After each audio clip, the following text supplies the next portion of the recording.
Hello and welcome to this week's vlog from Madison's. Well, stamp duty is all I talk about lately, and of course the spring budget out this week. And Rishi, as expected, has extended the stamp duty holiday to the end of June. I think we all knew it was coming because of that big leak last week of the papers. When they all come out in unison and say something together, it's obvious that something's got out. But what we weren't expecting was the slightly staggered relief to continue to the end of September. So just to recap on the basic rules now, you can have the first 500,000 of your purchase free from stamp duty. That means for anyone buying their second home, by second home I don't mean an extra home, I mean they're not a first time buyer, 500,000 or above, they'll save 15,000, and that deal has to go through by the end of June. It was due to end at the end of this month.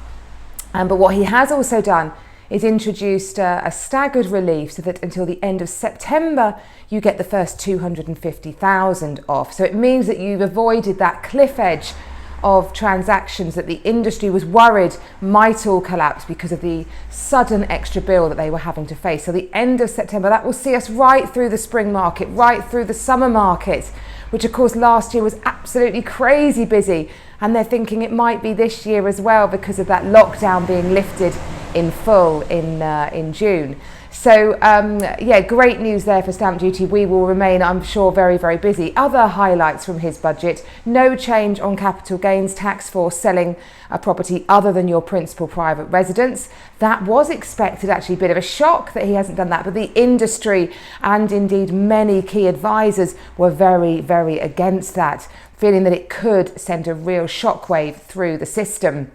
Capital gains tax is quite a popular tax to go to increase because most of us predominantly sit in a world of income tax. We pay tax on what we earn. Capital gains tax is about investing in something and then paying a tax on the profits, and it's changed massively in how it's been treated over the years.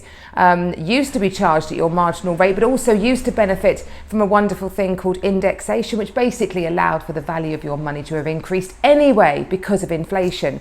And then there was tapering, and all that then got abolished, and they just introduced much more simple rates. Well, the Office of Tax Simplification were asked to look at it. It was expected to come in line with income tax. It hasn't, but I think watch this space. I certainly think it probably will do, which is a real shame. Generally, people who earn from capital gains tax have taken on more risk, actually, and it's always been a feeling that you should be rewarded for that risk. They might lose everything, but if they don't, they won't pay quite as much tax. So interesting to watch this space on if he does address that one in future budgets. And of course, first-time buyers. Great news for them. Since the pandemic struck, those world of 95% mortgages completely retracted from the market. So most first-time buyers had to build a deposit of 10% or more. And that is very tough when we sit in such very high property values.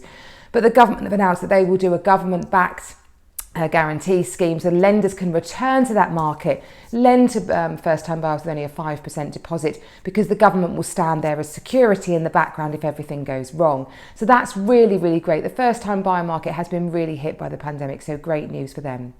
My husband James, who runs the business with me, he recorded a really great interview with Jack Sales, who's a fabulous local accountant, on their thoughts on the budget. So do please head to our website and see the full recording of that. It's about 15 minutes long. It's them having a chat about what they think the implications of the spring budget will be. So well worth a look.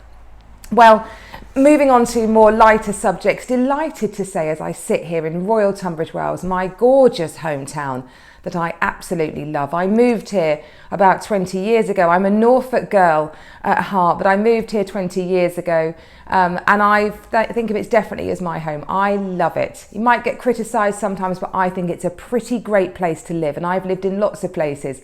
Well, Muddy Stilettos, they had a survey recently where their subscribers could click for their favourite place to live, and I'm delighted to say that Tunbridge Wells won. We beat Whitstable in second place, Sevenoaks in third place, Goudhurst in fourth place, and Deal in fifth place. And why? Well, generally good sized gardens, lots of lovely outdoor spaces, green spaces, and our fabulous schooling system with those wonderful grammar schools. So I'm delighted that Royal Tunbridge Wells, according to Muddy Stilettos, is officially the best place to live in Kent. And two lovely properties that we've got launching here in Tunbridge Wells, if you're interested in moving to the area or indeed changing where you live in the area. A really spectacular 2-bedroom flat on Molyneux Park Road. It's very, very large, much bigger than your average one. It's got a lovely flow to it and beautifully presented. And that's going on at a guide of £525,000. And then I also have a really beautiful big family home on the Forest Road, favoured south side of the town, typified by beautiful big period properties, green leafy spaces. It's a stunning property, lots and lots of accommodation space, really generous, lots of reception rooms, bedroom accommodation, very generous. A period property, 1930s, presented beautifully, swimming pool and a great den for children or mums or dads to escape to. That's going on at a guide of 1.8 million. So if either of those are of interest, do please get in touch and we'd be delighted to help. I hope you have a great week and I'll see you next week. Bye bye.